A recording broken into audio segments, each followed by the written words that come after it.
seja muito bem-vinda, seja muito bem-vindo a mais um Pó de Pedra Podcast. Aqui com a gente, você já sabe, falar de pedra ficou mais leve.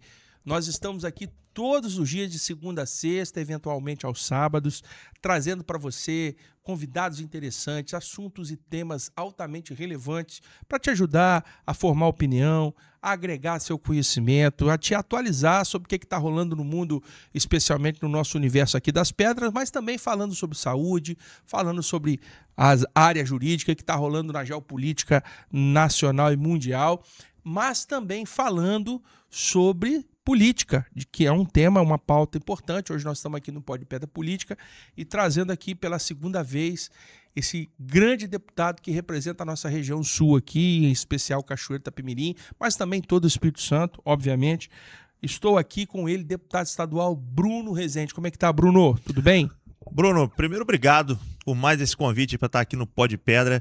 Esse programa que está crescendo pra caramba. Parabéns, irmão, a você e a todos que compõem o seu time. Acho que é isso, é a gente colocar as cartas na mesa. Política é um assunto fundamental para mim, para você que está me assistindo, para você que não gosta de política. Não tem como viver sem política. A estrada que você passa, quem faz é a política. A saúde que você precisa, quem bota é a política. A luz, a iluminação pública que você passa todo dia na rua é política. A gente respira política mesmo sem gostar de política. Então é bom ter as informações para poder escolher certo. Muito bem. Bom, e o deputado Bruno Rezende está aqui nesse ano pré-eleitoral. Ano que vem é um ano eleitoral. Para alguns analistas políticos estão dizendo que o cenário político, a eleição está se antecipando muito, né? Nem bem saiu de uma eleição, já encarca em outra e assim vai. Mas para outros atores, outros formadores de opinião, no fim das contas, tudo é política. O tempo inteiro a gente está falando de política, né? Fala aí, Jorge, tá mexendo aí na estrutura? Pode mexer aí, pode mexer à vontade. O nosso público já sabe que aqui o negócio aqui é assim mesmo. Vamos que vamos. Tirar até meu celular daqui. Então, assim, alguns atores dizem que a política eleitoral está sendo antecipada, né? O pessoal já está falando, falta muito, mas outros acreditam que a articulação ela é mais importante que a eleição, né? Qual é o lado que você tá, Brunão? Você acha que, de certa forma, falar de eleição tem que ser na hora da eleição do voto mesmo, ali naquele momento de campanha, ou de toda forma, o tempo inteiro a gente está falando de decisão política e falar de política é uma coisa natural a qualquer tempo? Bruno, primeiro assim, a opinião de quem disse que está antecipado, e de certa maneira eu até concordo, eu acho que vem da tecnologia. Isso aqui que nós estamos fazendo agora, entende? As redes sociais, todas as redes sociais, isso acaba aproximando tanto as pessoas dos políticos que parece que a coisa não para nunca. Você sai de uma eleição e o trabalho está sendo mostrado o tempo inteiro por quem trabalha. E acaba uma coisa puxando a outra e a gente fala de política o tempo todo. Isso tem um lado bom e um lado ruim, como tudo na vida, né? Quem só quer mostrar, às vezes quer mostrar um mundo que não é verdadeiro e esquece de construir através do trabalho aquilo que interessa para as pessoas. Eu acho que isso é ruim, tá certo? Por outro lado, tem quem trabalhe muito mesmo. E a rede social às vezes não dá nem conta, fica até chato de tanto que a gente tem que mostrar, tá certo? Então, assim, de tudo isso, eu acho que acaba sendo, de certa maneira, natural pela evolução do processo, entende? Eu mostro aquilo que eu estou fazendo, até como maneira de prestar contas para a sociedade. É importante que quem votou em mim saiba o que eu estou fazendo, quais são as minhas opiniões, qual é o trabalho que eu estou desempenhando. Então, acho que as redes sociais e todo esse processo acaba ajudando de certa maneira, que é o caso do que nós estamos fazendo aqui agora, através desse bate-papo. Então é isso, cara. Eu acho que é natural. A gente tem que falar de política mesmo, tá certo? Mas trabalhar. Não é só ficar mostrando fantasia em rede social, não. Agora, já que você tocou nesse ponto, também incrementar essa resposta sua aí, te colocando na mesa uma questão.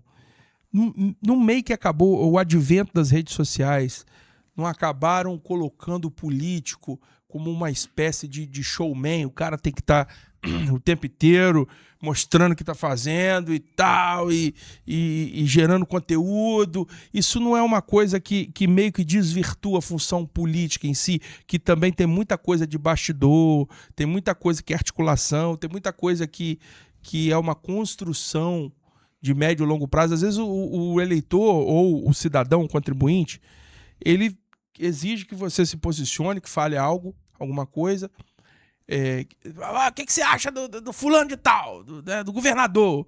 Aí você é obrigado a responder uma pergunta para falar. E naquele momento você estava construindo uma articulação com o governador. Estou dando um exemplo, tá? Não tô dizendo assim, no geral. Aí você acaba tendo a sua atuação influenciada porque você está sendo pressionado pelas redes a se posicionar sobre uma coisa que não era aquela hora. Igual tirar o bolo antes da hora. Não acontece isso também, Bruno?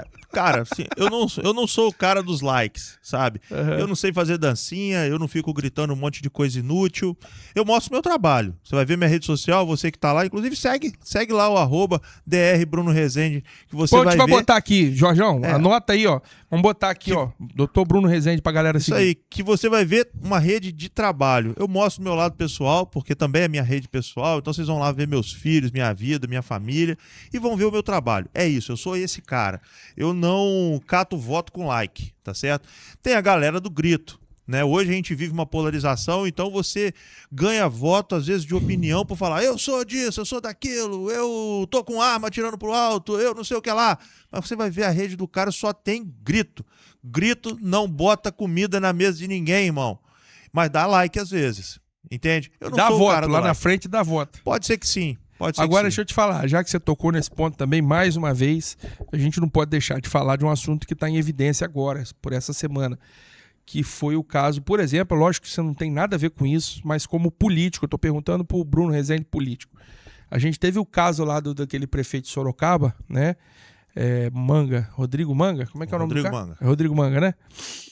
Um político altamente bem posicionado em rede social e bem avaliado. Tanto que, se não me engano, foi reeleito agora, se não me engano. O cara tá trazendo muito benefício. O cara tá crescendo, tem índices lá altamente satisfatórios, tanto de votação quanto de apoio popular, quanto de resultado em mídia. Aí começaram a cogitar o cara para governador, até para presidente, andaram fazendo pesquisa com o nome dele lá, e agora vem uma acusação do Ministério Público lá, que ele alega serem infundadas, o Ministério Público está investigando e tal. O excesso de exibição causa isso também, né? Às vezes o cara começa a destacar muito e acaba vindo esse tipo de revés aí, né? Cara, política tem esse quê de perseguição também, né? E o Brasil de hoje, vocês estão acompanhando aí pelos jornais e por todas as bases que isso acontece mesmo. Agora, falar se o Manga fez ou não fez algum desmando, eu não seria leviano da minha parte dizer que acho uma coisa ou outra. Eu sei que ele foi reeleito, é um prefeito hoje dentro das plataformas de rede social moderno, contemporâneo, dentro do que a gente está aqui falando. Performático, entendeu? Inclusive ele ensina pessoas a como ganhar engajamento, tem esse quê também. Mas, cara, as urnas mostraram que o cara tem um poder político, um capital político muito grande, gigante, né? Na reeleição dele. Realmente ele estava crescendo a nível Brasil, sendo citado em pesquisas, inclusive para presidente, mas agora ele está enfrentando um processo judicial. Acho que ele tem que agora correr atrás lá de se defender, tá certo? E um Brasil que hoje é quase uma monarquia do judiciário, né? Então você tem que ter cuidado com o que está fazendo e como está fazendo, mas ele vai ter que se defender lá para poder, enfim, continuar o mandato dele. Agora, Brunão, você como uma autoridade estadual, né, um deputado, um representante do povo, parlamentar, né, tá na estrutura estadual da Assembleia Legislativa, deputado estadual, a gente assistiu também recentemente pelas mídias aí o advento daquela campanha, aquela excursão ou incursão, a depender do ponto que você está, lá no Rio de Janeiro, né? Que foram retirados aí do nosso plano aí 120, mais ou menos 122 ditos miliantes, né? Não olhei a ficha corrida de todos, mas são miliantes, a maioria. E isso causou repercussão, comoção. E a primeira coisa que nós capixabas aqui, nós somos do Espírito Santo, lembra? É que a nossa divisa é logo ali. E essa galera inclusive tinha capixaba no meio lá, né? Cachoeirense, né? No meio lá da faculdade do crime lá, né? O pessoal vai para lá para fazer faculdade, né, Nilson? Vai fazer faculdade do crime lá, aprender. Lá dá para fazer até pós-doc.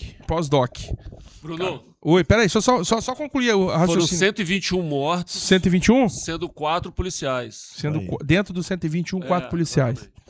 Então tá. Infelizmente, os nossos pesares aos familiares que merecem, aos que não, a gente, né, entrega para Jesus. E aí a primeira lembrança que nós temos é o seguinte, pô, a nossa divisa é logo ali, né? Aqui, a 30, 40 quilômetros de onde nós estamos.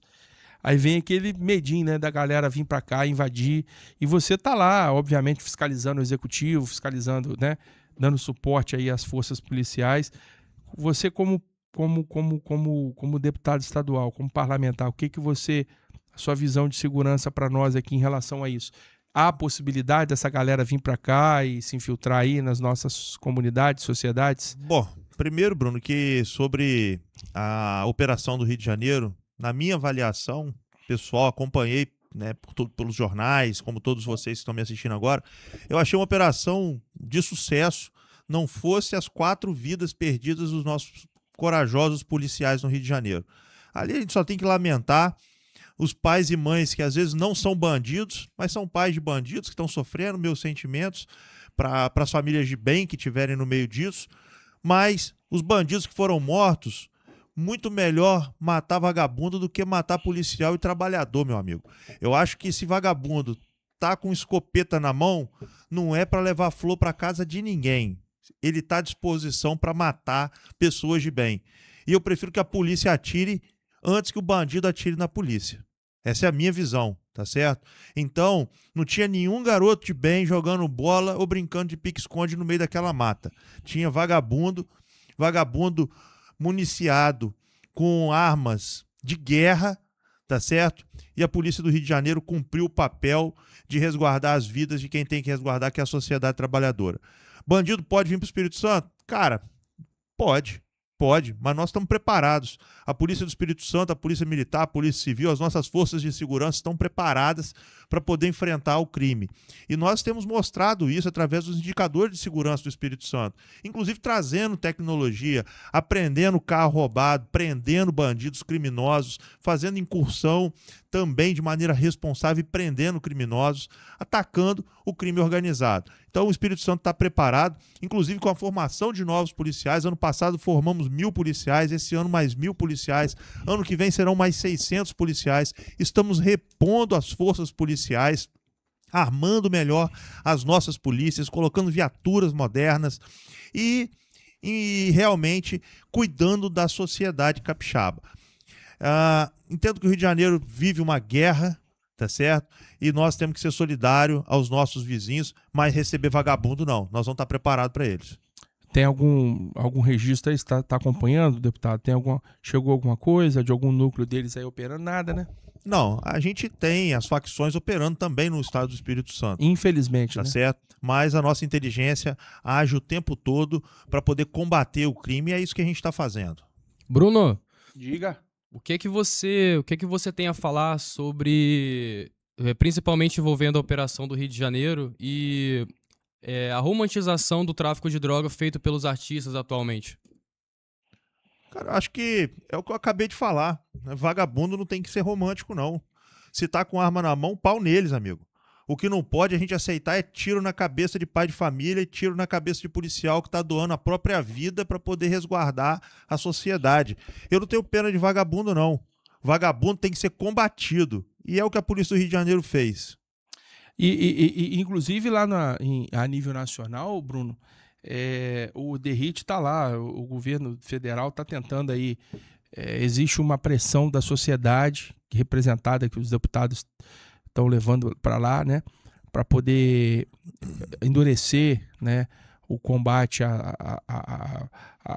crime organizado, de uma maneira geral, as facções. Como é que você está acompanhando aí esse andamento? O governo quer uma coisa mais branda, o governo federal está querendo intervir na forma das polícias estaduais, que tem a expertise local, né, que tem historicamente aí, há um século, mais de século aí, uma estrutura de segurança pública consolidada, com maior ou menor resultado, mas funcionando, operante, e o governo federal tentando emplacar alguns projetos aí para gerar uma influência maior federal, né, uma federalização das polícias.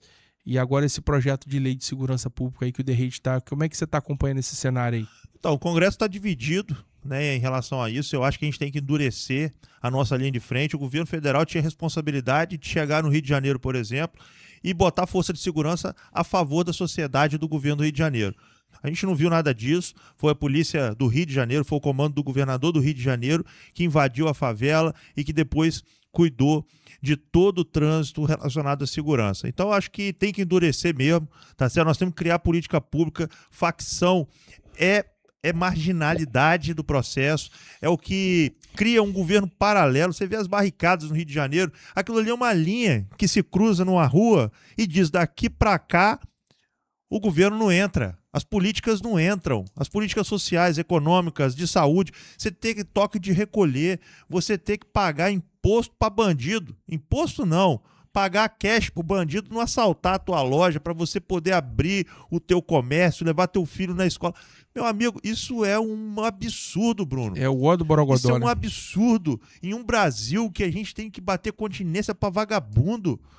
Então, na minha visão, tem que endurecer mesmo, tem que coibir, e a gente tem que criar política pública para isso. E é responsabilidade do Congresso Nacional, e a gente não pode permitir que se omitam em relação a isso. Agora, a gente teve uma reviravolta aí no cenário político de todos os lugares do país. Isso aí veio com muita força, né? Porque primeiro veio aquela preocupação, né, administrativa, estrutural, que desemboca na economia, do ponto de vista de pessoal preocupado com taxação de PIX, né, com aumento de imposto, com inflação alta, com juros altos, que continua sendo uma preocupação. Essa interferência, veio a interferência americana, essa política aí dos Estados Unidos da sobretaxa, que afetou a gente aqui em cheio, né, afetou diretamente, todo mundo preocupado, mas há uma corrente forte aí, uma visão generalizada, e isso demonstrada pela última pesquisa, que eu não acredito em pesquisa, mas o pessoal usou esse argumento. Se usou é porque ele está muito forte em evidência, de que, de repente, o tema segurança pública ganhou notoriedade, né? Tava ali pelo meio e tal, porque tem várias demandas sociais, né? Você, cidadão, meu amigo, que está acompanhando a gente na economia, né? Que é a comida na mesa do trabalhador, você tem a saúde, você tem a educação, você tem a segurança pública, lazer, etc. E, de repente, o tema segurança pública virou o jogo e hoje a gente fala dele a toda hora. A gente estava aqui no bastidor falando de um tema de segurança pública. Essa semana a gente trouxe várias pessoas aqui, né Rolandinho? Trouxemos aqui a PM Rosana, falando sobre feminicídio, trouxemos a Rosana Facino, trouxemos a advogada que trabalhou no projeto social para as mulheres, doutora Fernanda, enfim. Quando a gente vai olhar, e isso é natural, cara, a gente não projeta isso. A gente vai trazendo, vendo os temas, quando a gente vai olhar, a gente vai fazer uma análise, peraí, segurança pública está em evidência. Trouxemos aqui o Palaoro, que tempos atrás estava comemorando aqui números muito, muito audaciosos e poderosos da segurança pública capixaba, que estava aí aqui na nossa região 72 dias sem homicídio, de repente descambou um monte de homicídio aí logo depois desse período. Bom, o que eu boto à tona? Você acha que esse tema, segurança pública, chega com força na pauta da eleição do ano que vem? Cara, segurança pública, educação e saúde vão sempre estar na pauta. Agora ganhou notoriedade, muito movido pela incursão feita no Rio de Janeiro. E foram mais de 100 vagabundos abatidos no Rio de Janeiro. Naturalmente que isso vai ser manchete no Brasil e no mundo, tá certo? Vai ser tema central da eleição? Eu creio que sim. Eu creio que a segurança tem que ser tema central, até porque as facções cresceram demais no Brasil e hoje já tomam conta da ocupação nacional em relação à questão territorial. Então, praticamente, o Comando Vermelho, por exemplo, está praticamente em todos os estados do Brasil. Tá certo? Só não está no Rio Grande do Sul. Então nós temos que ter esse assunto como pauta da próxima agenda política, naturalmente, tá certo? Sem diminuir as demais. Porque nós precisamos falar de educação, nós precisamos falar de saúde, nós precisamos falar de desenvolvimento econômico, nós precisamos falar de desenvolvimento social, mas vai ser, sem dúvida nenhuma, um dos pontos centrais. Agora você veja bem, também faz parte de segurança pública. Cracolândia de São Paulo. Hoje, se você vai ver onde está a Cracolândia de São Paulo, onde era a Cracolândia de São Paulo, não tem ninguém lá mais, amigo. Depois de muitos e muitos anos, um trabalho muito bem feito pelo governador Tarcísio, limpou a Cracolândia. Está tratando os dependentes químicos, tirou os vagabundos, que tinha um monte de vagabundo lá responsável pelo crime. Também tinha um tráfico, o tráfico acontecia, se apropriava daquelas pessoas que estavam ali e tinham miliantes, bandidos ali, junto com a dependência química. Hoje, um trabalho extremamente bem feito, silencioso, de longo prazo, pelo governador Tarcísio, hoje está limpo. Não tem mais Cracolândia lá em São Paulo. Tá certo? Então tem como resolver. Tem mecanismos de nós tratarmos o dependente químico e coibir também a criminalidade. Nós temos cases no Brasil, o governador Tarcísio acaba de mostrar um que não é exatamente o exemplo lá do Rio de Janeiro, mas é um outro fato que incomodava muito a cidade de São Paulo. Mas aí, enquanto você falava, me veio também aqui uma leitura. A gente sabe que não existe soluções fáceis para problemas difíceis. Ninguém está aqui querendo que alguém mexa uma varinha de condão e resolva todos os problemas do Brasil. E isso é um pragmatismo. Quem conhece e estuda política sabe que a corrente política que sempre fizeram as maiores transformações enquanto estiveram no poder ou no domínio é a corrente do realismo político, que geralmente estão vinculados às correntes de direita, né? O realismo político ele é onde você sabe que existe o problema e você tem que aprender a lidar com ele, né? O idealismo político geralmente é onde está ali assentado as políticas de esquerda, né? Não, nós vamos fome zero, vamos acabar com a fome do Brasil. 20 anos depois, a fome está aí ainda, né? Vamos acabar com a corrupção do Brasil, nunca acaba. Vamos acabar com... Vamos lá na... O que o Lula falava, né? Vou sentar lá no... Vou botar o Putin e o Zelensky na mesinha do boteco, vou tomar uma cerveja e vamos acabar com a guerra. Não funciona assim. Isso é idealismo. Isso aí é você ter um ideal bonito. É bonito de ver Imagine on the People. Né? Tá lá o Maduro esse final de semana. Você viu isso? Cantou Imagine on the People pra galera. Eu vi. É um fanfarrão, né?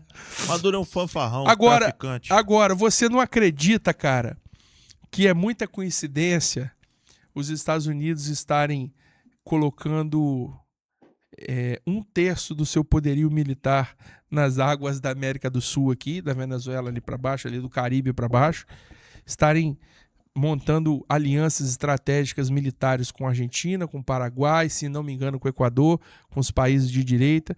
Agora o Chile teve eleição ontem, a imprensa meio que deu uma abafada no caso, mas quem tá com tudo para ganhar lá é o cara da direita, né? Segundo turno, direita e esquerda. Polarizado. Tinha 4 candidatos de direita, aí eles dividiram o voto. Agora a da esquerda tá lá com 20 e pouco, provavelmente o cara da direita de cá vai levar, né? Estamos torcendo para isso.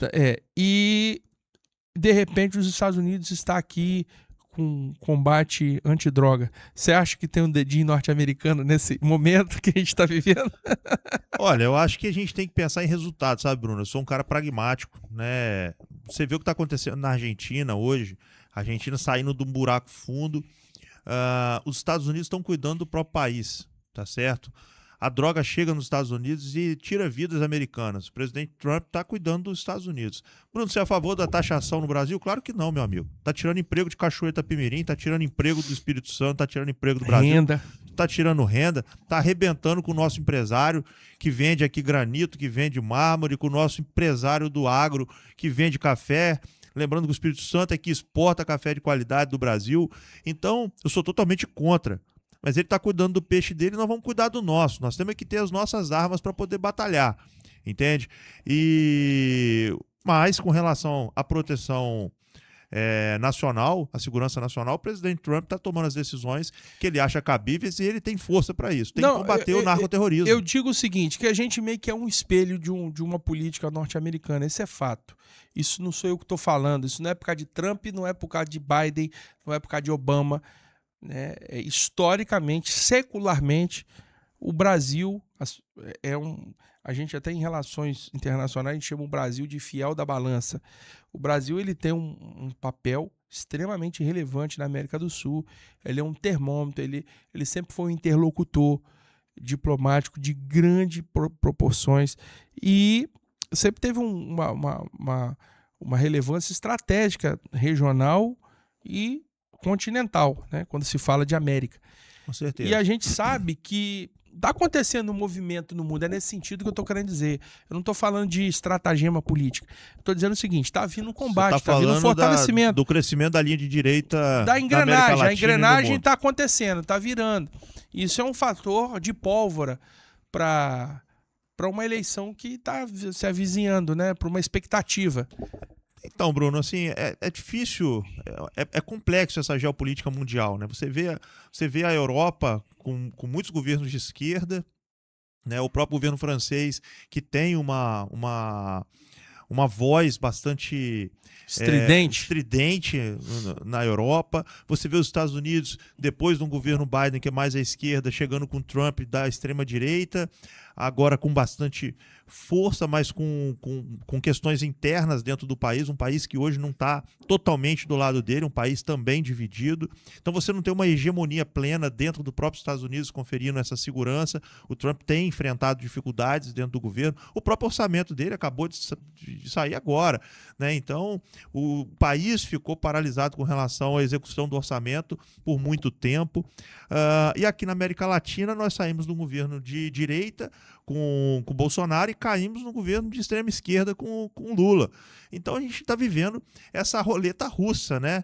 E a América Latina, realmente, a gente tem uma relação muito próxima com os Estados Unidos. O Brasil mesmo exporta a sua potencialidade majoritariamente para os Estados Unidos, mas agora também um crescimento na Europa, no Oriente Médio, na China, tá certo? Na China, tá certo? Mas a gente ainda tem uma dependência financeira total dos Estados Unidos, né? Agora, você sabe o que eu fico pensando, cara? Eu vou fazer uma analogia com você aqui. Vamos supor que você tem filha? Tenho. Qual a idade dela? Eu tenho um casal, tenho o Eduardo de 6 e a Maria de 4. Vamos fazer uma análise hipotética aqui, nada a ver com seus filhos, mas como seres humanos. Imagina um pai, você é pai, eu também sou pai. Sua filha lá na frente, ou uma filha hipotética, não a sua menina, vai casar com um maconheiro. Você não aprova. O cara é ficha suja lá, o cara...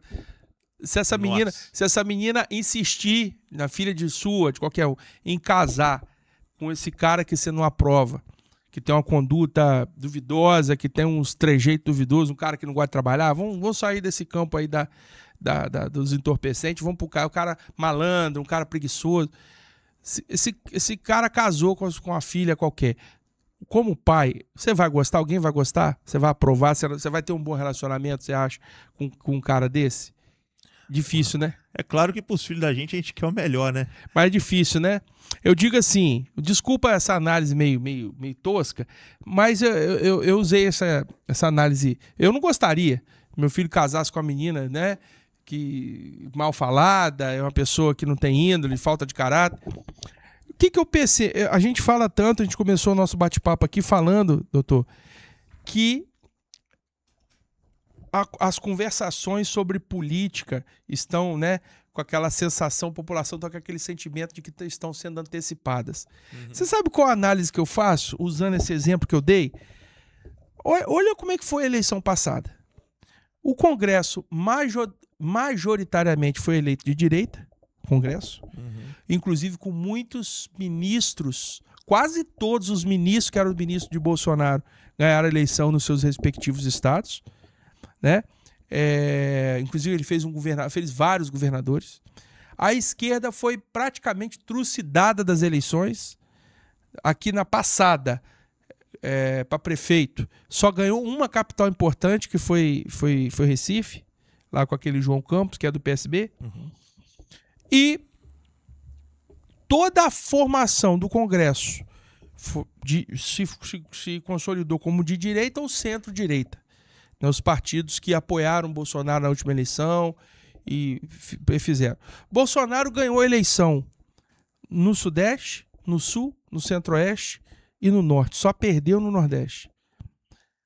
Todo o Congresso, toda a formação setorial do Brasil voltando à direita, a esquerda perdendo espaço. O PT ganhou um pouquinho de prefeito, chegou a ter na casa de 50 prefeitos, agora está com, depois cento e pouco, acho que agora está com 250, 300, que não é nada, perante os 5.300 e tantos municípios.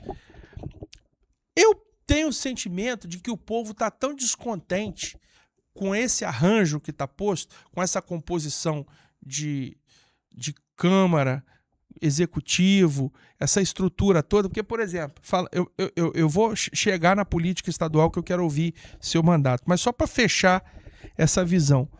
A gente viu agora recentemente o desembarque dos principais partidos do palanque de Lula, né? O União Brasil, que é o seu partido, né? Saindo do palanque, o PP, o próprio Republicano, se não me engano, deu um ultimato no cara lá. Quer dizer, desembarcou. Aí Lula vai e me coloca como secretário dele o Boulos, o Guilherme Boulos, Guilherme Boulos, de São Paulo. E aí eu não acredito que PSOL. Que eu não acredito que Guilherme Boulos foi colocado como opção. Ele foi colocado como justamente falta de opção. O governo está cada vez mais acuado, se colocando meio fechado, porque está ficando isolado, né? Os partidos estão se isolando, todo mundo vendo uma oportunidade boa na eleição. Vai ser uma eleição cara, disputada, emparelhada, e vai ser um divisor de águas. Diante desse, vai ser uma convalidação desse cenário rumo à direita ou não. E aí eu acredito que essa ansiedade está fazendo com que as pessoas, os entes políticos e a sociedade de uma maneira geral esteja mais atenta ao que está acontecendo, porque isso está incomodando a sociedade. Essa é a minha análise. Você concorda com ela, agrega ou discorda? Qual que é a sua visão? Você acredita que esse arranjo está meio embolado e está fazendo as pessoas quererem resolver logo? Bruno, assim, o governo petista é um governo que consegue fazer essa articulação com o Congresso, seja numa ótica ou em outra ótica, de uma maneira razoável, vamos dizer assim. O que eu quero dizer com isso? Os danados negociam com o Congresso de uma maneira talvez até melhor do que o Bolsonaro fez, porque mesmo elegendo toda essa conjuntura que você colocou, ganhando em várias regiões do Brasil, elegendo bastante gente no Congresso Nacional, no começo, você vai se lembrar disso, ficou meio agarrado, meio truncado. Verdade. A relação com o Congresso. Depois do primeiro ano de mandato, é que ele começou a soltar mais e começar essa relação a ficar mais azeitada. O Lula, por outro lado, ele chegou já azeitando a relação com o Congresso. Querendo embarcar todo mundo. Eu não estou falando que isso é uma coisa boa, não. Isso é uma constatação, tá certo? Ele fez esse jogo de cintura com o Congresso, que tem N fatores, que não dá nem para a gente poder conversar sobre todos eles aqui, tá certo? Mas começou fazendo, tanto que vários partidos acabaram criando uma grande base de apoio, né, ao governo, tá certo? Que não se consolidou, que não se mostrou efetivo. Aí eu vou chegar agora, no time de agora. Agora, né, como dizia lá em casa, a giripoca vai piar. As pessoas precisam se posicionar. Então não é só levar recurso para o Estado, não é só ter emenda, não é nada disso. Agora você tem que se posicionar de uma maneira que as pessoas entendam perfeitamente qual lado você está, tá certo? No cenário nacional, estou dizendo os partidos, tá certo? Então os partidos foram tomando as suas decisões, principalmente os partidos de centro-direita, que compunham a base aliada do governo, acabaram desembarcando, e muitos deles ali compondo o centrão, dentre eles o próprio União Brasil, tá certo? Que tinha lá o ministro do Turismo, Celso Sabino, né? Sabino. E desembarcou do governo, pelo menos o partido. O Sabino ficou agarrado lá no ele queria Lula, participar da tá COP30 certo? Mas, lá. enfim. Mas ele tá lá ainda, né? Acho que tá lá ainda. Então, União Brasil... Brasil... Tinha um apelido, pô? Não tinha apelido, não? Bugica, Tijica, como é que é? Rapaz, não sei Vê qual o nome aí do ministro do Turismo. Eu não sei como é que ele era conhecido, não. Mas partidariamente é isso. Agora, os partidos têm que se posicionar. E têm feito isso. Agora, nós estamos vivendo um processo agora de amadurecimento, até porque, se eu te perguntar quem que é candidato a presidente da República, ninguém sabe. Te devolvo. Quem que é? Eu só sei um até agora. É o Lula, né? O Lula. Então a direita e a centro-direita precisam se organizar para ter um candidato, construir uma candidatura que seja competitiva e que possa, de alguma maneira, aglutinar não só os partidos de extrema-direita, mas compilar apoio dentro da centro-direita, né, que compõe ali os partidos do Centrão, que são divisores de água, você sabe disso. Eu nem vou entrar nesse mérito, eu teria muito a falar e gostaria de bater um papo sobre política nacional com você, mas eu não quero desvirtuar o nosso papo, porque a gente tem muito para falar aqui. A começar por essa pergunta emblemática. Dr. Bruno Rezende, pleito 2026, venha candidato a quê? Eu sou pré-candidato a deputado federal, Bruno. Não vou competir pela vaga de deputado estadual, porque entendo que o sul do Espírito Santo precisa ter um representante no Congresso Nacional. Para discutir um pouco de tudo isso que nós estamos falando, trazer dinheiro para cá e desenvolvimento para cá, recurso para o Espírito Santo. Isso já é uma decisão cabal. É uma decisão tomada. Entendi. Madura. Boa. Aí, ó. Nosso futuro deputado federal aí, rapaz. Tá falando com nós aí, hein, rapaz. Vamos trabalhar. E aí você tá no União Brasil. Hoje sim. Mas por que hoje? Hoje porque não há definição se disputarei pelo União Brasil. Entendi. Mas por quê? Por uma falta de convergência partidária ou por uma construção identitária ou mesmo de legenda? Por todos esses fatores. Acho que eu preciso estar num partido que eu acredite na direção que ele está tomando. Então, a União Brasil hoje faz parte de uma federação com um partido progressista e no Estado a gente ainda precisa de ter uma sinalização clara de para onde que ele vai. Eu não sei se para onde ele vai é para onde eu quero ir. E eu não se for, tá tudo certo. Não necessariamente, porque daí vem os demais pontos. Entendi. Nós precisamos ter uma chapa de federal competitiva, nós precisamos ter esse alinhamento político feito ao redor de uma candidatura que seja sólida. Eu não vou entrar em projeto fantasioso, tá certo? Eu sou pragmático, de novo. Eu me projeto para aquilo que eu acredito que a gente pode alcançar e para aquilo que a sociedade precisa que eu alcance, tá certo? Então, a União Brasil hoje não é um martelo batido, definitivamente. Entendi. Mas, caso não seja a União Brasil, tem alguns partidos que dá para falar aí, que podem estar em vista? Tá namorando, tá dialogando? Hoje eu tenho uma aproximação muito grande com o partido Podemos. Tá certo? Outros partidos... É o Gilson Daniel? O presidente hoje é o Gilson. Vários outros partidos me convidaram, eu estou avaliando, e também não estou dizendo que não ficarei na União. Talvez a gente possa ter uma convergência mais adiante, até porque eu não tenho janela partidária hoje, a janela começa em março, termina em abril, então essa decisão vai ser tomada mais adiante. Tenho conversas avançadas com o Podemos e também algumas conversas com o meu próprio partido, União Brasil, junto com o PP, que hoje lidera a federação no Brasil, no Espírito Santo. Mas você se dá bem com a turma lá, né? Me dou bem com todo mundo, Bruno. Você é um cara do bem pra caramba, né, garoto? Esse é o doutor Brunão. Na política a gente pode divergir no campo das ideias. Eu não preciso concordar com você, mas nem por causa disso eu preciso brigar com você. A verdade é que a política, que é séria, não estou de maneira nenhuma aqui colocando em xeque a seriedade da política, mas é um jogo, e é um jogo de conhecimento, de sabedoria e de competência. Além do voto, além do crédito do eleitor, você tem que compor no lugar certo, com a visão certa de mundo, com a estrutura certa, porque não se ganha uma eleição só com vontade de ganhar, né, cara? De jeito nenhum. Eu falo pra você de cadeira, assim, eu não sou político, não tem nada contra ser, quem sabe algum dia eu venha a ser. Mas não sei se você sabe, eu cheguei a ser pré-candidato a prefeito. Né? Fizemos uma pré-campanha muito bacana, montamos uma chapa competitiva e na época, cara, olha só como é que são as coisas. Tudo é questão de conjuntura, né? Você lembra? Não sei, cadê a Renilson? Tá aí não? Renilson estava sentado ali. Mas na época, cara, eu fui pro PSL. Por que eu fui pro PSL? Porque era o partido do presidente Bolsonaro. Hoje uma União visão. Brasil. Sim, na época eu achei que valeria a pena estar ali. E foi justamente no momento de muita disputa interna por posição ali. E acabou que eu saí dali e fui pro PMN, um partido.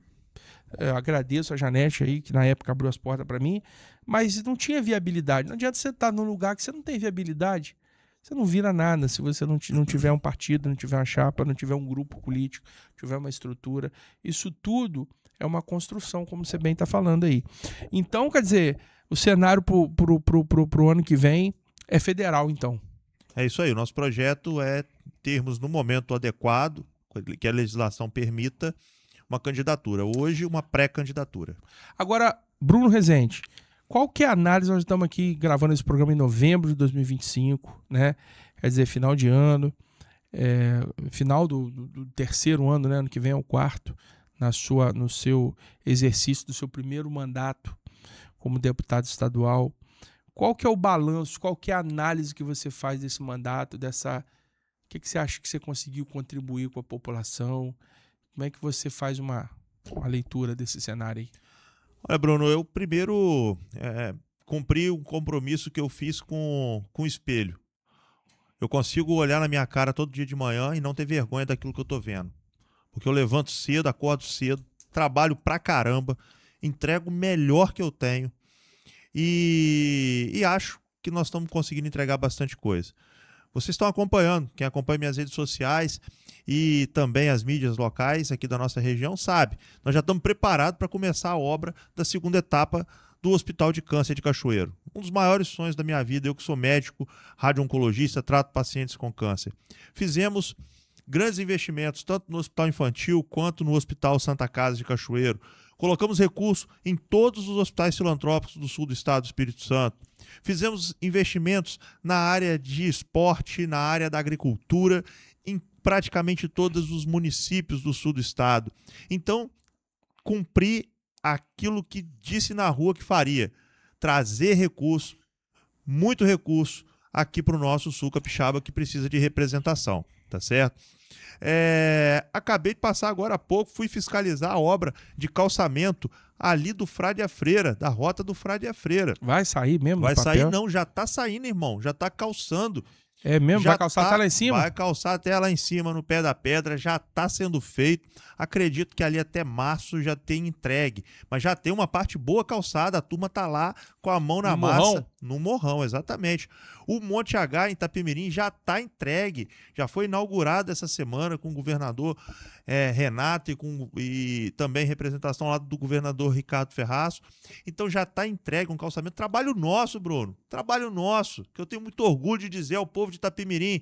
Tá calçado o Monte H e tá calçando o Frade a Freira e é trabalho do deputado Bruno Rezende, associado ao governador Renato e ao governador Ricardo, tá certo? Então é muita coisa em praticamente todas as áreas. Mas, Bruno, você é deputado estadual, você não fez nada pelo resto do Espírito Santo, fizemos pelo estado inteiro, as políticas públicas aplicadas, a lei do paciente, da pessoa com câncer, que foi o Estatuto do Paciente com Câncer, a nossa primeira lei. O que é isso aí, Estatuto do Paciente com Câncer? É uma lei bastante ampla que garante os direitos às famílias com câncer do Espírito Santo a ter uma assistência integral, desde a prevenção, as políticas de educação em relação à promoção de saúde relacionadas ao câncer e também aos tratamentos. Nós estamos ampliando agora no Espírito Santo a assistência ao paciente com câncer de cabo a rabo desse estado, Bruno.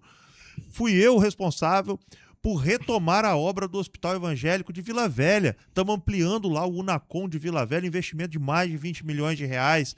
Então nós vamos salvar vidas na região metropolitana. Estamos abrindo agora a radioterapia em Colatina, a radioterapia em Linhares. É mesmo, cara? É.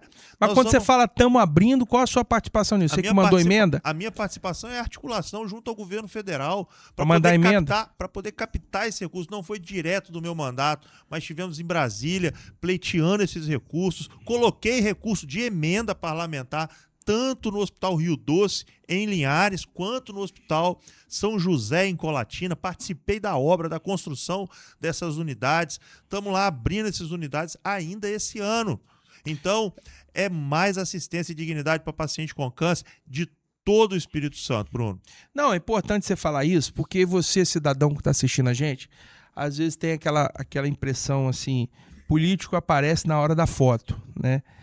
Vai lá cortar vai lá cortar o fio lá, o cabo lá, o laço da inauguração da obra, tá lá o político apareceu, mas não sabe da articulação que tem por trás. Só corta laço, né? Por exemplo, no Monte H, o laço foi cortado e eu nem lá estava, Bruno, estava trabalhando do outro lado do estado. Tá certo? Porque a obra já estava entregue, eu estava caçando mais obra, dessa vez lá no norte do estado.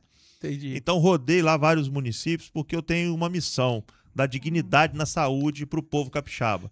E da mesma forma que um capixaba não pode morrer lá em Apiacá, no nosso extremo sul, não pode morrer lá em Mucurici, no extremo norte. Fazer uma pergunta bem direta, Brunão. Eu sei que política é meio vaselina, os caras cortam pela tangente. Direta. Se você conseguisse elencar, ou por montante, valor por vulto, ou por significado, qual que desses 3 anos de mandato você elencaria como a sua menina dos olhos? Bruno, essa obra aqui, ou esse projeto aqui, ou essa estrutura aqui é a minha menina dos olhos. Tem uma? Eu não tenho a menor dúvida. Né? Você que me assiste e me conhece sabe que eu tenho um grande sonho na vida hoje. É ver de pé o Hospital de Câncer de Cachoeira de Itapemirim. E está sendo construído? Está sendo construído, e uma articulação do meu mandato junto ao governo do estado, o governo Renato Casagrande, o governo Ricardo Ferraz. Nós garantimos 100 milhões de reais para a obra do Hospital de Câncer. Muito bom. 30 milhões já estão pagos, estão na conta do Hospital Evangélico e vão ser gastos ainda esse ano. Vai ser feito aonde? Em frente ao Hospital Evangélico. Aquele hospital dali? É, em frente? Em frente. Eu achei que era uma ampliação, então vai ser um outro hospital? É um outro hospital. Mas com a chancela do Evangélico. O Evangélico que vai administrar. É que tá fazendo a obra, já está administrando, isso aí. Aquela fachada bonita lá já é proveniente desse recurso também? Não, aquela fachada bonita está sendo um recurso próprio do próprio Evangélico. É? Tá certo? Lá o Hospital do Câncer é do outro lado da rua. Aquela estrutura grande que tem do outro lado da rua, são mais de 20 mil metros quadrados de obra. Eu lembro. Que nós já terminamos a terraplanagem, já terminamos a drenagem, a parte inicial do projeto já está feita. Agora é a segunda etapa que vai subir de verdade a estrutura. Muito bem, aí o pessoal, a gente traz assessor para conversar com política só para tomar pancada. O cara já tá batendo no relógio ali, ó, tem que ir embora. O trabalho não para não, Bruno. Tem que, aqui, ó, arruma um serviço pra Renilson aí, leva ele pra tomar café lá, leva ele na padaria. Gente, tô brincando, Renilson, você é fera demais, isso é só pra descontrair. Mas conversa tem um monte, ó, tá falando do mandato pro cara, depois sai os cortezinhos lá, meu irmão, é assim que é o negócio. Doutor, mas infelizmente também tá dando nossa hora, eu tenho uns outros assuntos pra falar com você. Bom, a gente coletou aqui, esse programa foi importante, hein? Coletamos aqui que o doutor Bruno vem a federal, as articulações partidárias estão em pleno vapor, um balanço de mandato aí, dentre outras coisas, calçamento de rotas importantes, turísticas, alocação de recursos na área da saúde, que é a área, que é a bandeira do doutor Bruno Rezende. Agora, para finalizar, para a gente ir para os finalmente aqui, doutor Bruno Rezende, vou fazer aquela pergunta da Marília Gabriela, né? Voto a posição política. Vamos lá. Como é que ela falava? Ping-pong, né? Vamos fazer uma análise aqui. Eu queria a sua visão sincera. É lógico que eu sei que a sua visão ela é enviesada do ponto de vista de onde você está olhando do jogo político, mas ela é relevante porque você está lá dentro, principalmente por isso. Como é que você está vendo o cenário do jogo aí? Eu lembro que eu fiz uma pergunta parecida na última vez que você esteve aqui, e era no começo do ano, agora já estamos no final do ano. O que você está vendo no cenário aí? Ricardo Ferraz é candidatíssimo a governo? Ricardo Ferraz é candidato a governador do estado do Espírito Santo e é o meu candidato. Ricardo Ferraz é seu candidato. Porque parece que essa posição estava sendo arbitrada aí, estava sendo disputada por alguns outros. Aliás, deixa eu me corrigir, é o meu pré-candidato ao governo do estado. Pré-candidato. Aí. Será candidato no momento oportuno. Exatamente. Mas tem alguns outros players aí que têm buscado essa posição. Acho que o prefeito de Vila Velha, alguma coisa assim, o cara lá de Colatina. Tem alguns players aí no game, né? Acho que Arnaldinho é um político promissor, novo, aliado do governador também, assim como nós todos. Nós temos aí o Lorenzo Pasolini, um político também promissor, prefeito de Vitória, jovem, com força. Me parece que o PT talvez lance um candidato, o mais cotado é o deputado federal Helder Salomão. Então hoje o que está na mesa basicamente são esses 4 nomes. Pode surgir mais algum até lá na frente, isso pode acontecer, algum pode cair, isso também pode acontecer. Normal. Mas hoje, se a eleição fosse final de semana, eu chutaria que os nossos candidatos à disposição do voto capixaba seriam esses 4. Uhum. Né? Ricardo Ferraz, Lorenzo Pasolini, Arnaldinho Borgo e talvez o Helder Salomão. Arnaldinho, será que viria para disputar voto com o Ricardo ou para dividir de quem vem na oposição? Porque ele é aliado, né? Hoje o governo teria 2 aliados aí disputando a eleição, né? Tanto o Arnaldinho Borgo quanto o Ricardo Ferraço, o vice-governador. Mas o governador Renato já deu a direção, tá certo, de que o candidato do governo provavelmente será o Ricardo Ferraz, é o que eu acredito, tá certo? Acho que está sendo construído há mais tempo, o Ricardo está consolidado, tá certo? Do meu ponto de vista. Arnaldinho está correndo por fora e é do jogo, honesto da parte dele, está colocando isso publicamente, eu acho que ele tem todo direito, é prefeito de uma cidade grande, Vila Velha, tem mostrado bons resultados. Claro que todos os resultados que ele tem mostrado também tem a mão do governo do estado, porque todas as grandes obras de Vila Velha têm recursos do governo do estado. Mas ele tem o mérito por ter captado, por ter articulado, por ter mostrado a necessidade, levado o recurso. Então tem todos os méritos de uma gestão muito bem feita, tá certo? Mas acho que é isso. E nesse caso, eu posso estar também sendo leviano aqui, porque eu não acompanho a mídia tradicional. Então eu posso estar falando bobagem aqui. Mas, se salvo engano, eu não tenho visto o Casagrande se posicionando muito com relação à disputa da vaga ao Senado. Ele já consolidou em algum momento essa posição? Vem mesmo? Olha, a minha opinião, e é uma opinião mesmo, claro. Acho que Renato será candidato, creio eu que ele será candidato ao Senado. Ele ainda definitivamente não bateu esse martelo para a base aliada, mas é o que todos nós pensamos, isso é público, né, que Renato deve ser candidato ao Senado, e vários outros também players estão se colocando. O Senado hoje talvez seja o mais embaralhado de todas as disputas. A gente vê vários nomes aí se colocando como possibilidade. Evaí de Mello, por exemplo, que nem está citado nas maiores pesquisas que a gente vê, mas acho que é um nome da direita que tem capacidade de aglutinar apoio e tem uma intimidade com as pautas bolsonaristas, inclusive com a própria família Bolsonaro. O Bolsonaro mesmo já fez um vídeo falando sobre isso tempos atrás, foi divulgado aí em rede social. Ele foi o líder do governo há muito tempo lá, né? Tem uma relação muito próxima com a direita nacional, acho que é um nome muito bom, tá certo? Tem o prefeito de Cariacica, o Clério Sampaio, que está crescendo, que está trabalhando, né? Mostrou resultados expressivos, uma prefeitura muito difícil, uma prefeitura com uma per capita, com PIB baixo proporcionalmente falando, tá certo? Uma cidade com desafios econômicos, sociais muito grandes. O prefeito Euclério está fazendo uma grande gestão, entregando aí no segundo mandato, foi eleito com uma aprovação muito alta, tá certo? Nós temos outros nomes cotados, né? O próprio meu colega, deputado estadual Serginho Meneghelli, também cotado. Nós temos aqui, de Vargem Alta, também deputado estadual, o Wellington Calegari, meu colega de Assembleia. Enfim, são vários nomes aí que estão sendo cotados. O União Brasil /PP, a federação, talvez também tenha um candidato.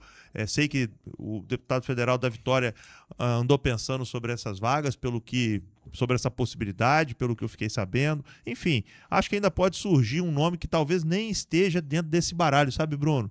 Eu acho que pode ter nome aí que ali na frente aconteça e a gente não está nem aqui discutindo, principalmente para o Senado Federal. Muito bem. Bom, essas são as impressões. É sempre bom. Fica parecendo que é leviano, às vezes a gente falar assim, sobre hipóteses que estão mais lá na frente, mas você sabe muito bem disso, você é uma referência política, é um político altamente bem avaliado, bem conceituado, tanto que está alçando voos maiores aí, não é à toa. E não pense você não, mas quem assiste a gente aqui, o eleitorado e os tomadores de decisão, eles consideram pra caramba uma fala dessa aí, né, uma análise, uma leitura de cenário, porque no fim das contas, isso tudo não tem uma fórmula pronta. Nem Casagrande, nem Lula, nem quer que seja uma liderança política, tem num caderninho, toma aqui, ó, o jogo é esse aqui. Não tem que, como diria... Se não combinar com o povo, não dá certo, irmão. Então, isso aí é uma construção. E como é que se dá essa construção? Com opiniões como essa no programa aqui, com a gente dando espaço para o político, o que quiser. A gente não tem absolutamente nenhuma ressalva em dar espaço aqui, em bater papo com quem quer que seja. Isso aqui não é um programa jornalístico, isso aqui não é né? Não estou aqui fazendo sabatina em ninguém. Isso aqui é um bate-papo, é um espaço para a gente ouvir, para a gente perguntar. É tão bom, né, a gente poder ter acesso à população, e você que é ouvinte aí, assinante aí do Pó de Pedra, né, que acompanha o nosso trabalho, pessoas que estão aí lutando pelo setor, todas as movimentações aí discutindo em relação ao setor, o Bruno está lá, né, as autoridades competentes estão lá. É muito ruim quando a gente começa a demonizar a política e se afastar, criar uma ojeriza, um distanciamento, porque no final das contas, você gostando ou não gostando, você tendo afinidade ou não tendo com a política, ela está aí, ela está posta. E cabe a nós a gente buscar a melhor relação, né, com a política. E é muito ruim quando a gente é ingrato com as pessoas que estão ajudando, contribuindo com uma iniciativa tão poderosa como essa pauta da saúde que é fortíssima. Só quem teve, como eu tive no Chile, fui a passeio, fiquei lá 15 dias a turismo, e passei um mal lá e fui no serviço público do Chile. E eu me senti o verme do cocô do cavalo do bandido, cara. Porque eu fui tratado muito mal. Eu não estou falando mal do país Chile, não. Pode ter sido uma sorte minha de ter ido parar no lugar errado. Mas eu fui destratado lá, é muito ruim você estar fragilizado num país que você não conhece, fora da sua cultura, da sua comunidade. E quando a gente encontra um político que tem uma essência, tem uma carreira profissional voltada, dedicada a cuidar de uma área tão sensível, tão mortal, tão nociva quanto é o câncer, que é a área de atuação, a oncologia, que o doutor Bruno e seus pares aí dedicaram uma carreira inteira naquele hospital ali, e a gente não entende como tem gente lutando, quantas vidas vão ser salvas. Você já botou esse ponto de interrogação para saber aí, um diagnóstico adequado, né? E o cara poder sair da cadeira que ele está, o cara se expor, porque não é por causa de salário, não, porque um bom médico tem uma boa renda, não, Ranilson? Né? Então o cara já tem uma profissão, o cara já tem um trabalho, um bom médico, acabei de falar, frisei, um bom médico, um médico que tem uma reputação, tem uma carreira, podia se abster de estar mostrando a cara aí, de ficar recebendo crítica, recebendo ataque, recebendo pedrada, recebendo pancada, sendo ovacionado por alguns, mas detestado por outros. E aí esse cara sai do conforto da família dele, expõe a família, a mulher, os filhos, para uma vida de exposição, uma vida midiática, uma vida pública, uma vida... E a gente sabe dar valor, sabe, doutor? Eu tô falando isso de maneira muito tranquila, que eu sou um cara que eu tenho até dificuldade de puxar saco dos outros, não sei fazer isso. Se depender de eu puxar saco dos outros, eu tô lascado. Mas eu sei que eu tenho tratado todo mundo aqui de maneira muito igual, muito tranquila. Com certeza. Pessoas que a gente vai criando afinidade, vai criando vínculo, vai dando espaço para poder a população, ou parte dela que assiste a gente aqui, ter esse conteúdo aqui para consultar amanhã ou depois. Pô, aquele dia lá, o doutor teve lá, falou isso, tá? Eu não sabia de várias coisas que você falou e não de uma só. E a gente está aqui registrando, informando, dando voz, dando visão. E que a nossa torcida é que a gente tenha cada vez políticos melhores, doutor Bruno. Que você seja um inveterado. Quando o cara tá saindo do deputado estadual e tá indo para o federal, às vezes tem alguém que pode falar assim, pô, o cara não tá satisfeito, né? O cara quer mais. Eu já penso do outro lado, por outra forma. O cara já entendeu que ele pode contribuir mais. Ele não tá acomodado, ele não quer um carguinho ali para ficar ali, sentado na cadeira ali, dando comando ali, dando ordem, comendo verba de gabinete, se achando o rei da cocada. O cara quer desafios maiores, o cara quer uma projeção maior, o cara sabe que lá ele vai ter acesso a recursos melhores, vai ter uma voz melhor, vai poder defender melhor a comunidade que o elegeu. Então, eu acho isso muito válido, doutor. Parabéns aí pelas suas decisões aí, pelo que você tem mostrado até aqui. Ô Bruno, primeiro eu queria te agradecer, irmão. Segunda vez que eu venho aqui no Pó de Pedra. Poxa, massa nosso bate-papo, um bate-papo de alto nível. Falamos sobre política mundial, política nacional, política local. Falamos sobre várias coisas e uma coisa eu posso te dizer, irmão. Você que está me escutando, você pode não gostar de mim por um monte de motivo. Pode me chamar de gordo, de antipático, de um monte de coisa. Mas ninguém me chama de corrupto. Ninguém me chama de aproveitador. Ninguém me chama de preguiçoso. Eu não vim para a política para pedir emprego para ninguém, Bruno. Eu sou um médico qualificado, que tem uma carreira que eu me orgulho demais. Já cuidei de quase 7.000 pessoas com câncer nesse estado. E pode perguntar para os meus pacientes quem é o Dr. Bruno Rezende. Para mim não falta emprego, não falta posição social e não foi atrás disso que eu vim aqui. Eu vim aqui para ser médico. Médico de que jeito, Bruno? Agora eu paro de cuidar de um por um que chega na minha porta, Bruno, e passo a cuidar em massa. Quando eu coloco recurso de verdade no nosso hospital evangélico, na nossa Santa Casa de Iguaçuí, na Santa Casa de Una, no Hospital de Apiacá, no Hospital de Mimoso do Sul, eu faço com que aquele grande time da saúde salve vidas e a minha mão tá lá junta. É para isso que eu vim para a política. E se eu estou agora dizendo que sou pré-candidato a deputado federal, é para que essa mão que ajuda possa levar ainda mais recurso, mais condição para o nosso estado do Espírito Santo, para que a gente possa dar dignidade para as pessoas. Sabe o que me incomoda, Bruno? Quando chega gente para mim falando, doutor, eu estou 6 meses na fila esperando por um exame. Doutor, a minha mãe está morrendo na UPA de Cachoeiro porque não consegue transferir um paciente, não consegue transferir ela para um hospital de especialidade. Doutor, eu preciso de uma cirurgia e estou não sei quantos meses esperando por uma cirurgia. Isso é falta de dignidade, é contra isso que eu vim aqui lutar. Eu não vim aqui procurar cirurgia para meu filho, não, Bruno. Para minha mãe, não. Eu vim aqui procurar dignidade para pessoas que sequer conheço. Eu vim aqui procurar dignidade para o povo do Espírito Santo. Isso não é discurso, não, Bruno. Eu falo isso até me arrepia porque é o que eu sinto. Entende? Eu sou um homem trabalhador, um homem de família, um homem que acredita em Deus, um homem que defende os propósitos da moralidade e da legalidade. E é isso que eu vim fazer. Eu não tenho apego à cadeira de deputado, não precisa nem me chamar de deputado, tá certo? Pode me chamar de Bruno. Comigo não tem salto alto, não tem frescura, não tem isso comigo não. Eu vim aqui para entregar, estou entregando, e o povo é que vai ser o juiz dessa jogada na hora certa no ano que vem. Muito bem. Bom, esse é o Pó de Pedra Política. Quero agradecer a todas as empresas que são parceiras nossas, apareceram aqui durante o programa. Todas essas empresas são altamente relevantes, que patrocinam o programa, que acreditam no nosso bate-papo aqui. Quero agradecer mais uma vez ao Renilson, que está aí nos bastidores aí, articulando aí, sempre articulando de trazer o Dr. Bruno Rezende aqui. Dr. Bruno Rezende, nosso querido deputado estadual, mais uma vez minha gratidão, as portas estão abertas. E você que está em casa, é a primeira vez que você está assistindo esse programa? Bom, muito obrigado por ter ficado até o final aqui assistindo esse... Mostrei aqui no bastidor, nós estamos quentes. Esse mês, nós estamos no dia 16, já passamos a audiência toda do mês passado, que já tinha sido alta. Esse mês vai dobrar a audiência, escuta só. Pó de Pedra tem crescido em relevância porque você está aí. Porque você está aí do outro lado, dando moral pra gente, dando o nosso carinho aí, escutando a gente, ouvindo a gente.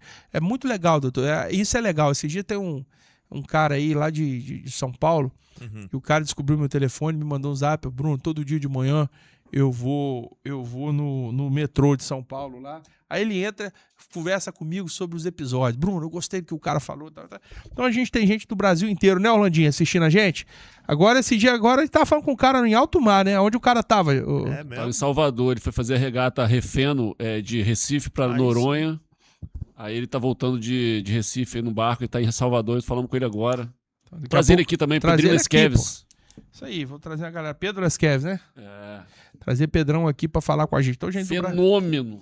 Gente do Brasil inteiro e até do exterior aí assistindo o Pó de Pedra. Muito Isso é bom. Sinal de prestígio que a gente está crescendo. Se você está chegando hoje, curta, comente, compartilhe, interaja com este conteúdo. Manda ele pro vovô, pra vovó, pro tio, pro papagaio. Eu sei que é assessor do Bruno aí, ó, trabalha no gabinete, dispara esse troço aí. Você que é eleitor do Bruno aí, que gosta do Bruno Rezende, você tem uma história bacana, doutor Bruno, deixa no comentário aí. É legal a gente repercutir boas histórias, não é, Renilson? E deve ter muito, hein, Bruno? Cuidando de um monte de gente com câncer. Eu que não sou médico, rapaz, eu tenho uma história lá no evangélico, rapaz. É mesmo? Eu tenho uma história pesada que isso me deu. Depois eu vou te mostrar a fotinha aqui. Bacana. Eu cheguei no evangélico, na portaria, tinha uma menina não sei se estava em estado de parto ali, mas estava bem na hora de nascer o neném. E aí o pessoal tava lá na burocracia, lá mexendo no papel lá, e olha pra lá, olha pra cá. Rapaz, na hora que eu vi aquilo, eu tava Você lá. pegou e fez o parto. Rapaz, não cheguei a isso não, porque eu tava com meu avô na pedra lá. Tinha acabado de falecer, a gente tava lá pra ver os trâmites do meu avô. E aí eu peguei aquela menina e fui entrando pra dentro, segurança atrás. Eu falei, rapaz, tira a mão de mim, a menina vai parir aqui. Eu não sei nem o que eu fiz, cara, eu nem lembrava disso. Aí subi lá pra maternidade, eles deram a cama pra ela lá e ganhou o neném. Legal. Uns 2 anos depois, eu tô lá no supermercado Perim, aí uma voz gritou, Bruno! Eu falei que todo mundo, o mercado inteiro parou, eu falei, meu Deus, oi Maria, era Maria. Vem cá pra você conhecer a neném que você ajudou a nascer aqui, ó. Aí pegou a neném e botou, eu tirei uma. Agora nós vamos ter que tirar uma foto. Tá vendo você que tá me escutando? Nós estamos identificando um parteiro aqui com a gente, olha aí. Tá vendo, rapaz? Nem custo de primeiro socorro eu tenho. Tem sim. O homem não é mole não, rapaz. Muito bem, Pó de Pedra Política aqui hoje com o Dr. Bruno Rezende, nosso deputado estadual, que tá aí dos preparativos pro ano que vem, tem muita coisa acontecendo. Nós estamos no ano pré-ano eleitoral. Então, hoje a gente conseguiu captar algumas impressões, algumas visões aí, o mercado político se organizando, e doutor Bruno Rezende aqui sempre solícito ao nosso canal, deixando um pouquinho das impressões dele pra gente aqui. Muito obrigado, doutor, mais uma vez, minha gratidão, toda a equipe que tá com a gente aqui nos bastidores aí, gerando esse conteúdo, muito obrigado. E a gente tem um lema aqui, sabe qual é o nosso lema? Sabe não, doutor? Qual é? Pô, segunda vez, já era pra estar na ponta da língua, hein? Falar de pedra ficou mais leve! Falar de pedra ficou mais leve. Valeu, galera. Obrigado. Tamo junto. Valeu, galera.